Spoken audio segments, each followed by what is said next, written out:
हरी और गिरी दो पड़ोसी हुआ करते थे। दोनों के पास कोई काम नहीं था, दोनों बेकारी थे। लेकिन दोनों के व्यवहार में जमीन आसमान का फर्क था। हरी घर में अपने माँ की सहायता करता था और बाहर अपने पिता का सहायता करता था।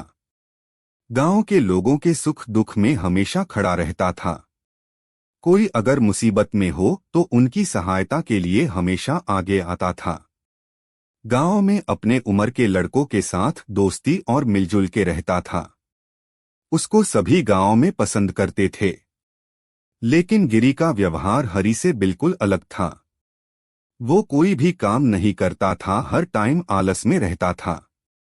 कोई अगर उससे सहायता मांगे तो वो मना कर देता था और हर समय किसी ना किसी के साथ झगड़ा करता रहता था। इसीलिए गांव में उससे कोई पसंद नहीं करता था।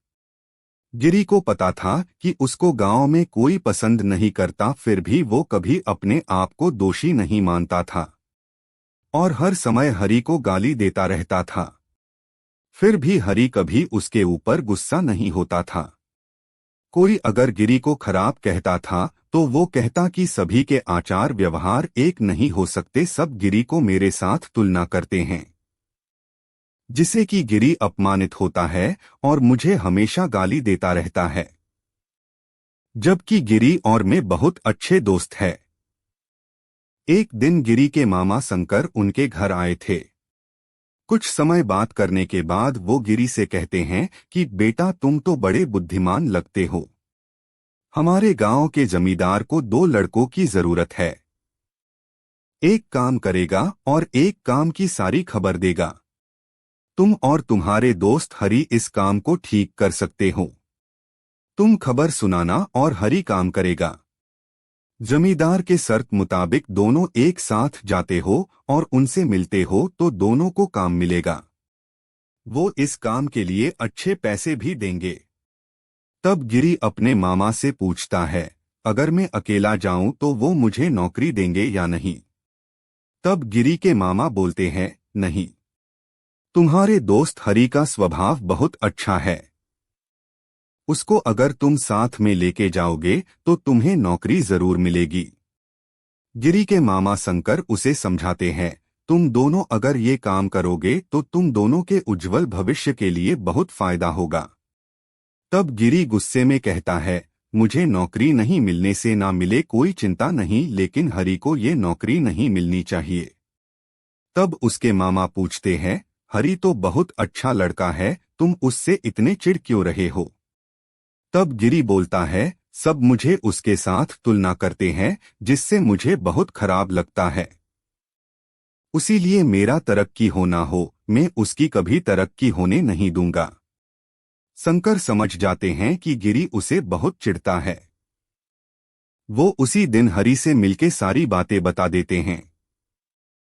बोलते हैं, तुम दोनों के लिए ये सुनहरा समय है, किसी भी तरह गिरी को समझा के जमींदार के पास चले जाओ। हरी उनकी बात मानकर गिरी के पास जाता है। गिरी हरी की सारी बात सुनने के बाद कहता है, मैं बहुत लोगों से सुना हूं कि जमींदार अच्छा आदमी नहीं है। दोनों को कुछ दिन काम कराएगा, फिर हमारी गलतियां निकालेगा और फिर हमें काम से निकाल देगा। इसीलिए मैंने ये काम करने से मना कर दिया।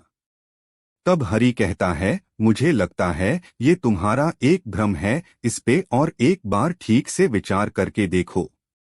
ये सुनते ही गिरी और चिढ़ जाता है और कहता है, ठीक है, ये मेरा भ्रम हो सकता है, लेकिन एक बात याद रखना, मेरा बात कभी गलत नहीं होता। मुझे घर में सब कहते हैं, मेरे मुंह से कोई बात निकल जाता है वो जरूर सच होता है। हरी मुंह सुखा के कहता है, तुम्हारा बात सच होता है कि नहीं पता नहीं, लेकिन दुख का बात यह है कि हमारे हाथ से एक बहुत बड़ा मौका चला जा रहा है। तब गिरी हरी से बोलता है, तुम सोच रहे होगे मेरे लिए तुम्हें ये नौकरी नहीं मिला, हाथ से निकल गया, लेकिन ऐसा नहीं है। बहुत जल्द तुम्हें इससे भी बढ़िया मौका मिलेगा। तब तुम ये नौकरी अच्छा हुआ नहीं किया बोले खुश होगे। मैं फिर से बोल रहा हूं, मेरा बात कभी गलत नहीं होता। ठीक 4 दिन बाद एक अजीब घटना घटती है। हरि के दूर के एक रिश्तेदार के सब उन्हें बुलावा भेजते हैं। वे शहर में रहते थे। वो हरि से कहते हैं कि उन्हें समुद्र में बहुत सारा धन संपत्ति मिला है। उनका कोई संतान नहीं है। वे अभी वृद्ध अवस्था में घर में आराम कर रहे हैं। उनका इच्छा है वे इस संपत्ति को दूसरों की भलाई में लगाएंगे। खबर सुनते ही हरि केशव के शहर पहुंचते हैं। हरि के गुण और काम से केशव बहुत खुश होते हैं और उससे अपने पास रखते हैं। कुछ दिन बाद हरि अपने गांव घूमने के लिए जाता है और अपने साथ कीमती तोहफे लेके जाता है। वो अपने माता पिता, शिक्षक और दोस्तों को तोहफे देता है, लेकिन गिरी को कुछ नहीं देता। गिरी अपने तरफ से हरि से मिलता है और गर्व से कहता है, आज मेरे भविष्यवाणी के लिए तुम इतनी बड़े आदमी बन पाए हो, सभी तुम्हारी प्रशंसा कर रहे हैं, लेकिन तुम मुझे भूल गए, मेरे लिए कोई तोहफा नहीं लाए। ये सुन के हरि बोलता है, तुम तो चाहते थे कि मुझे नौकरी ना मिले, इसीलिए तुमने भी अपनी नौकरी को हाथ से जाने दिया।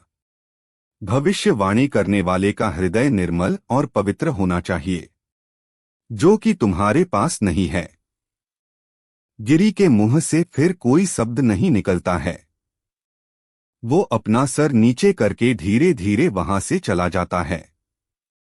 इसके बाद गिरी अपने आप में बदलाव करने लगता है। किस प्रकार उसने लोगों को बुरा भला कहता था उससे समझ में आता है और वो अच्छा बनने का प्रयास करता है।